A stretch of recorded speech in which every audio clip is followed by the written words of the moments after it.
आज के वीडियो काफ़ी इंपॉर्टेंट होने वाला है क्योंकि इस वीडियो में 21 ऐसे प्रैक्टिसेस बताऊंगा जिनको रियल लाइफ में इम्प्लीमेंट करना तो थोड़ा मुश्किल हो सकता है, लेकिन अगर आप जिंदगी में अप्लाई कर लेते हो तो आप एक वाइज और यूनिक बन सकते हो, जिससे आपके लाइफ में हैप्पीनेस तो होगा ही, लोग भी रेस्पेक्ट करेंगे।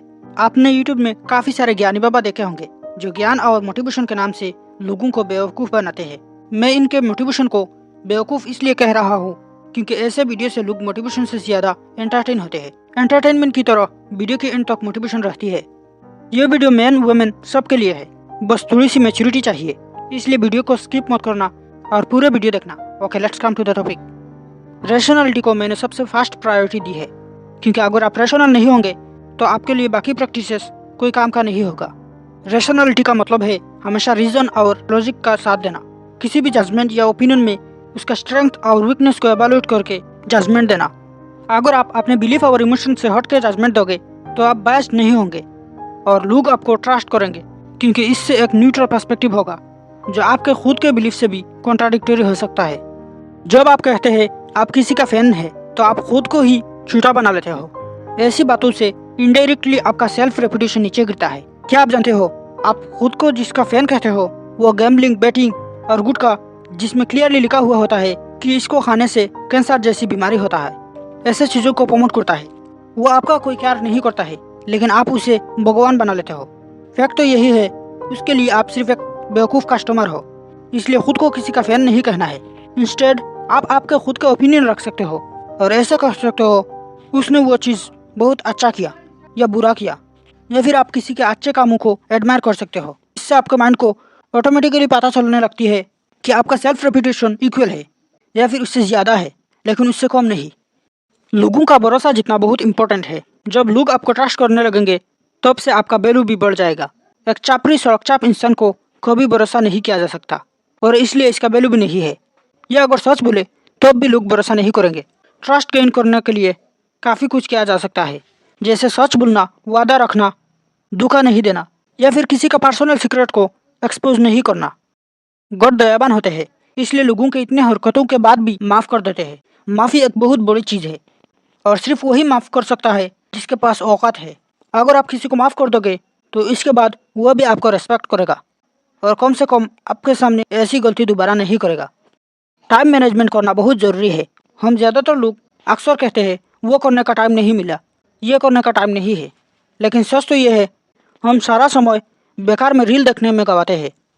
एक दिन मोबाइल छूट के देखो टाइम कैसे जाता है, 1 मिनट 1 घंटा लगेगा। इसका मतलब हमारे पास टाइम है लेकिन हम उसे मोबाइल में वेस्ट करते हैं। लाइफ में सबसे ज़्यादा हैप्पीनेस को प्रायोरिटी देना चाहिए। एक इंसान की ज़िंदगी ऑन एवरेज 70 साल होता है, इसमें से सिर्फ 18 से 40 तक ज़्यादातर लोग एंजॉय करने के लिए फिट होते हैं। इन 22 सालों में क्या ही हो सकता है, इसलिए ज़िंदगी के हर पल जीना चाहिए। अगर आप अपने ज़िंदगी में हैप्पी होंगे तो सारा दुनिया किधर भी चला जाए आपका कुछ नहीं बिगड़ेगा। ये बात सच है कि प्रैक्टिकल में हर किसी का लाइफ आसान नहीं होता है, सिस्टम की वजह से स्ट्रगल करना पड़ता है, लेकिन फिर भी अल्टीमेट गोल हैप्पीनेस होना चाहिए। किसी से हेट करना मतलब उससे या तो जलते हो या फिर उसका कुछ उखाड़ नहीं सकते हो। अल्टीमेटली तुम खुद को ही अपना औकात बता देते हो, इसलिए कभी किसी से हेट नहीं करना चाहिए। इंस्टेड आप उसे अवॉइड कर सकते हो, इग्नोर कर सकते हो। हेट की तरह एब्यूजिंग वर्ड्स भी किसी का औकात दिखा देता है। सिर्फ उसका औकात नहीं, उसका lifestyle, parenting, financial condition, mental ability सब कुछ दिखा देता है, इसलिए इन चीज़ों से बचना चाहिए। बुरी आदत खुद का एक लिमिटेशन है क्योंकि आप बुरा जानते हुए भी उसे रोक नहीं सकते। फॉर एग्जाम्पल, गुटखा खाना अच्छा नहीं है, लेकिन जब उसका आदत लग जाता है तो छोड़ना आसान नहीं होता है। जब आप खुद को ही ठीक नहीं कर सकते तो दूसरों को ज्ञान देना बेकार होगा। खुद के डिजायर्स या लिमिटेशन से कंपटीशन करना जरूरी है। इससे एक इंसान अपने आप से प्रिपेयर हो जाता है और दूसरे चैलेंजेस को आसानी से सॉल्व कर सकता है। फॉर एग्जाम्पल, अगर आपके कोई बैड हैबिट्स है तो आप ऐसे कह सकते हो कि मैं 1 मंथ तक इसे हाथ भी नहीं लगाऊंगा। ट्रेडिशनली लोगों का एम होता है कि मैं डॉक्टर बनूंगा, इंजीनियर बनूंगा, ये करूंगा, वो करूंगा, लेकिन प्रैक्टिकली देखो तो ऐसा कुछ नहीं होता है। ज़्यादातर लोगों के लिए ये सब हाई स्कूल का ऐसे ही रह जाता है। हालांकि इन सब का एम्बिशन रखना तो अच्छा है, लेकिन हमेशा प्रैक्टिकल के साथ बैलेंस करना जरूरी है। इस अनसर्टेन और छोटी लाइफ में आप क्या ही कुछ कर लोगे, इसलिए आपको अपनी फैमिली के साथ ट्रेडिशनल लाइन से कुछ हट कर रहना जरूरी है, जो कि आपको एक हैप्पीनेस जिंदगी दे सकता है। जिंदगी में स्ट्रक्चरल प्रॉब्लम हो सकता है, जैसे पॉलिटिकल लाइफ, इकोनॉमी एटसेट्रा, लेकिन आपका मेन फोकस आपका जिंदगी होना चाहिए, वरना जिंदगी एक मशीन की तरह गुजर जाएगी और आपको पता भी नहीं चलेगा। अगर आप अपने डिग्निटी को वैल्यू नहीं करते हो तो किसी से उम्मीद रखना भी गलत होगा। कुछ एक्शंस जो किसी के लिए रेस्पेक्ट डिक्रीज कर देता है, जैसे चोरी करना, पशु से बिक जाना, चाटुकारिता करना और दूसरों के ओपिनियन से चलना, इन सब से स्ट्रिक्टली इंडिपेंडेंट होना चाहिए, तो फिर आप खुद को रेस्पेक्ट कर सकेंगे। दुनिया में बिलियन बिलियन गैलेक्सी है और उसमें से एक छोटा सा अर्थ में हम रहते हैं।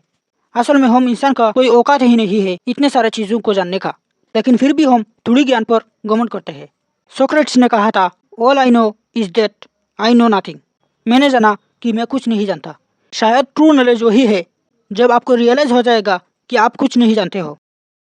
आपका कैरेक्टर, मोटिव्स और लिमिटेशन जानना बहुत जरूरी है, तभी तो आपके पास क्लियर विजन होगा आप क्या करना चाहते हो और इसका लिमिटेशन क्या हो सकता है। इंसान के पास ब्रेन है और ब्रेन का इफेक्टिव यूज होता है स्किल होने से। स्किल आपको यूनिक बनाता है और साथ ही साथ आपका वैल्यू बाकी लोगों से बढ़ जाता है। जिंदगी में लाभ और रेस्पेक्ट पाने के लिए दूसरों को हेल्प करना चाहिए। अगर आप किसी को हेल्प करोगे तो वो ऑटोमेटिकली आपको रेस्पेक्ट करेगा, इससे आपका इमेज स्ट्रांग होगा। हमेशा अपने क्रिटिसिज्म को एक्नॉलेज करना चाहिए, क्योंकि इससे आपको पता चल जाएगा कि लोग आपको या आपके वर्क्स को कैसे देखते हैं और आप इससे इम्प्रूव कर सकते हो। साहसी होने का मतलब ये नहीं कि आपको किसी से डर नहीं लगता है, बल्कि डर होते हुए भी आप केयरफुल और बोल्ड डिसीजन ले सकते हो। सीरियस सिचुएशन में नहीं डरना बेवकूफ़ी है। सेल्फ डिफेंस बहुत इंपॉर्टेंट है, इससे आपके अंदर का स्ट्रांगनेस साबित करता है। अपने ही फेलियर्स को एग्जामिन करके और दूसरों को दिखकर खुद को मोटिवेट कर सकते हो, वरना सोते हुए मोटिवेशन की रील्स खत्म कर दोगे लेकिन कुछ काम में नहीं आएगा। डिसीजन लेते वक्त केयरफुली इमोशन को साइड में रख कर लेना चाहिए, ताकि बाद में पछतावा ना पड़े। इमोशन ही शायद सबसे बड़ा दुश्मन है रैशनल डिसीजन का।